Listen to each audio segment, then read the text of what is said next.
Hello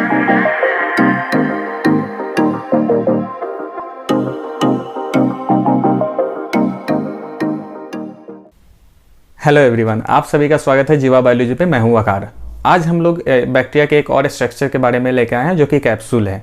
capsule पढ़ने से पहले मैं आपको एक रिकमेंड करूंगा कि जो प्रीवियस माइक्रोबायोलॉजी की जो लेक्चर थी बैक्टीरिया का सेल वॉल, वो पढ़ लें तो ये ज़्यादा समझ में आएगा। तो आइए साथ में पढ़ते हैं और देखते हैं कैप्सूल क्या होता है।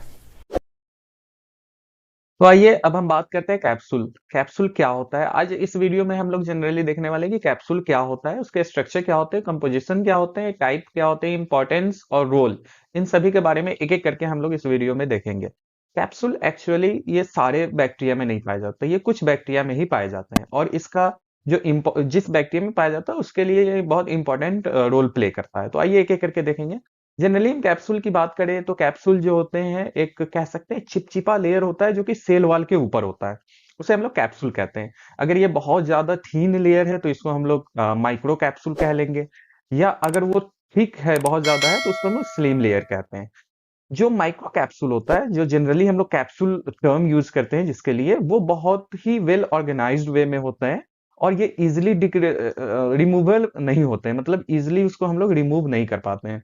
लेकिन जो स्लिम लेयर होता है वो बहुत ठीक होते हैं और वो बहुत इजिली रिमूव हो जाते हैं क्योंकि ये अनऑर्गेनाइज होता है। इवन हम अगर उस बैक्टीरिया को 3-4 बार वॉश भी कर दे तो वो जो स्लिम लेयर होते हैं वो रिमूव हो जाते हैं। और एक और लेयर होता है जो सेल वॉल के ऊपर होता है, वो ग्लाइकोकैलिक्स कहते हैं। जनरली ये क्या होता है कि बैक्टीरिया के जो सेल सरफेस होते हैं उससे बहुत सारे पॉलीसेकेराइड चेन के तरह निकला होता है, जैसे आप इस फिगर में देख सकते हैं। ये जो आपको दिखाया गया है, ये ऊपर से एक ग्लाइकोकैलिक्स लेयर है। और कैप्सूल की बात करें, अगर यहाँ पे हम लोग कैप्सूल को देखें तो आपको ये कैप्सूल जो रेड कलर का ऊपर से दिख रहा है सरफेस, ये कैप्सूल है। उसके नीचे जो येलो कलर का है वो आपको सेल वॉल है। उसके नीचे फिर प्लाज्मा मेम्ब्रेन और अंदर साइटोप्लाज्म और न्यूक्लियस दिखाया गया है। तो कैप्सूल की अगर स्ट्रक्चर की बात करें तो जो कि हम बताएं अभी कि वो एक चिपचिपा लेयर होता है जो कि जिलेटेनियस लेयर होते हैं, जो पूरे सेल पे बने होते हैं। चारों तरफ से वो कैप्सूल उसको घेरे होता है, उस सेल को। ग्राम पॉजिटिव की बात करें तो ग्राम पॉजिटिव में जो सबसे आउटर मोस्ट लेयर होता है वो पेप्टिडोग्लाइकेन लेयर होता है। तो जो सेल वॉल कैप्सूल जो होते हैं वो उसी पेप्टिडोग्लाइकेन लेयर के जस्ट ऊपर होते हैं। और ग्राम नेगेटिव में जो सबसे आउटर मोस्ट लेयर होता है वो क्या होता है? आउटर मेम्ब्रेन होता है, तो इसलिए उसके ऊपर सबसे होते हैं। कंपोजिशन की बात करें तो ये बेसिकली पॉलीसेकेराइड के बने होते हैं, लेकिन कुछ आप देखेंगे जो पॉलीपेप्टाइड के भी बने होंगे। ये हम लोग नेक्स्ट स्लाइड में भी चलते हैं टाइप्स पे, तो वहां देखेंगे। तो आइए अब हम देखते हैं कैप्सूल के टाइप। टाइप बेसिकली हम कह सकते हैं दो टाइप के होते हैं, पॉलीसेकेराइड और एक पॉलीपेप्टाइड।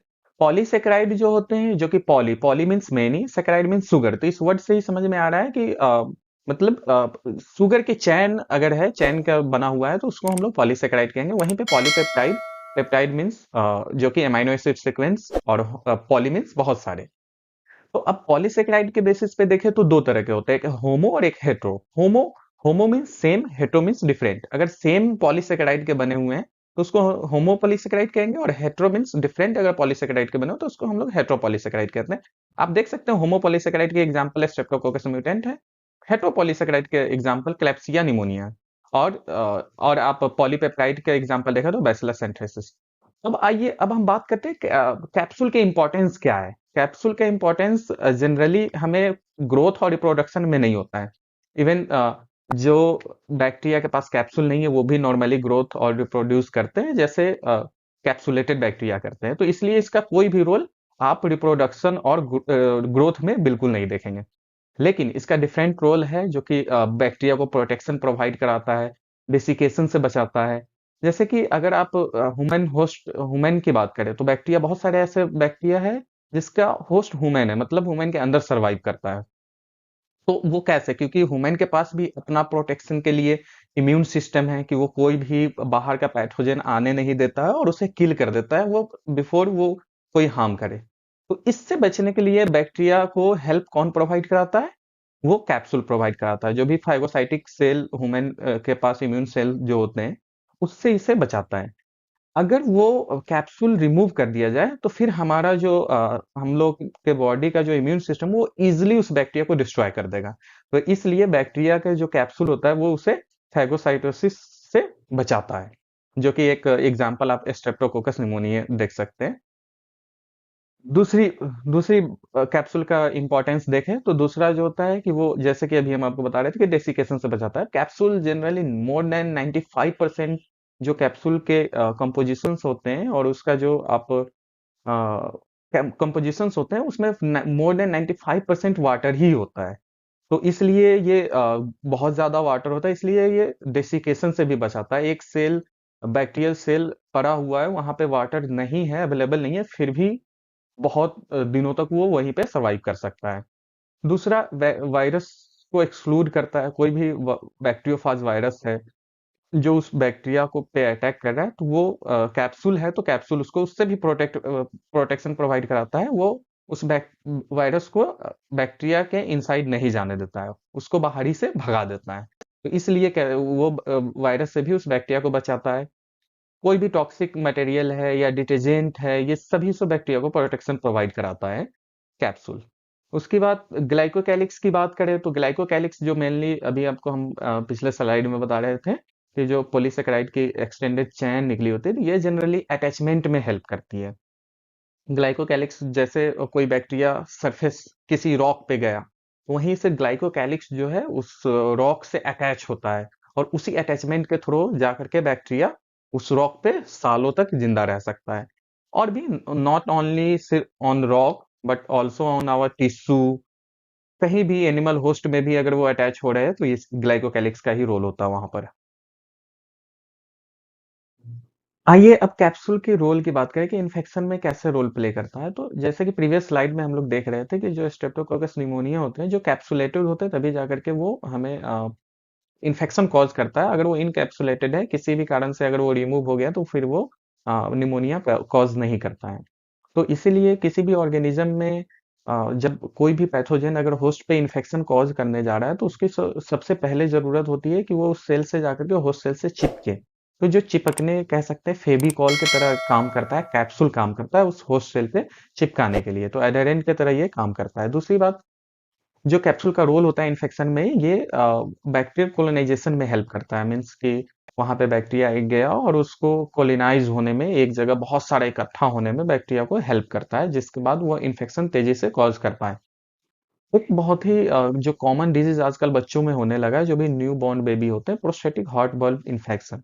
जनरली क्या होता है कि जो आजकल न्यू बॉर्न बेबी जो भी हॉस्पिटल में होते हैं, उससे एनआईसीयू में जो लाइफ सपोर्ट सिस्टम होता है उसमें कुछ देर के लिए रखा जाता है। तो उसमें क्या होता है कि बहुत सारे कैथेटर होते हैं जो बॉडी पार्ट के अलग अलग डिफरेंट पार्ट से डायरेक्ट कांटेक्ट में होते हैं, जो कि प्लास्टिक वेयर होते हैं। इसलिए बहुत इजीली स्ट्रेप्टोकोकस ऑरियस जाकर के वहां पे इंफेक्शन कॉज करने लगता है, जो कि बायोफिल्म पहले बनाता है वो स्ट्रेप्टोकोकस, फिर जाकर के वो प्रॉब्लम क्रिएट करता है। तो ये बायोफिल्म फॉर्मेशन में भी ये हेल्प करता है। तीसरा जो रोल होता है इन्फेक्शन में, बैक्टीरियोफाज जो वायरस होते हैं, जो बैक्टीरिया ईटिंग वायरस होते हैं, उसके उसके लिए ये एक रिसेप्टर की तरह काम करता है। वो आकर के बैक्टीरियोफाज वायरस इसी कैप्सूल पे सबसे पहले आकर के अटैच होता है और फिर वो इन्फेक्शन कॉज करता है उस बैक्टीरिया के लिए और उसे धीरे धीरे धीरे ईट करने लगता है। आगे रोल देखेंगे उसका रिप्रोडक्शन में भी, बैक्टीरियल रिप्रोडक्शन में क्या रोल होता है। अब हम कैप्सूल और स्लिम लेयर के डिफरेंस की बात करें तो जो कि हम फर्स्ट स्लाइड में ही देखें कि जो कैप्सूल होता है वो वेल ऑर्गेनाइज होते हैं, वहीं पे स्लिम लेयर की बात करें तो वो अनऑर्गेनाइज होते हैं। एडहेरेंस के लिए बात करें तो जो कैप्सूल होते हैं वो सेल वॉल से बहुत ही स्ट्रांगली अटैच, कोवैलेंटली अटैच्ड होते हैं। लेकिन वही स्लिम लेयर की बात करें तो स्लिम लेयर उतना कोवैलेंटली अटैच नहीं होता है, लूजली अटैच होता है। इसलिए अगर हम एक दो बार सेल को वॉश भी कर दे तो वो स्लिम लेयर रिमूव हो जाता है। पैथोजेनेसिस में बात करें, जैसे कि एस्चेरिचिया कोलाई है, एस्चेरिचिया कोलाई जो होते हैं एडहेरेंस, जैसे कि हमारे इंटेस्टाइन में जो माइक्रोविलाई होते हैं उस पे जाकर के एडहेयर होने में कैप्सूल का रोल प्ले होता है। लेकिन अगर हम स्लिम लेयर की बात करें तो जो भी आउटर सरफेस है, जैसे टीथ है, टीथ पे अगर स्ट्रेप्टोकोकस की स्पीसीज आकर के वहां पे बाइंड करते हैं, उस तरह के स्ट्रॉन्ग सरफेस जो होते हैं उस पे बाइंड कराने में स्लिम लेयर का रोल होता है।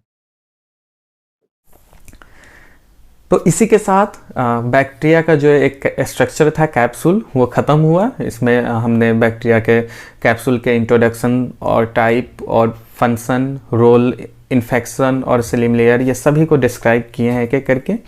फिर नेक्स्ट वीडियो लेक्चर भी हम लोग किसी बैक्टीरिया के किसी और स्ट्रक्चर पे लेकर के आएंगे। तो इस वीडियो के देखने के लिए आप लोगों का बहुत बहुत शुक्रिया, और हमारे साथ इसी तरह बने रहिए। अगर आपको वीडियो यूज़फुल लगे तो कमेंट और चैनल को सब्सक्राइब करना ना भूलें। Thank you so much.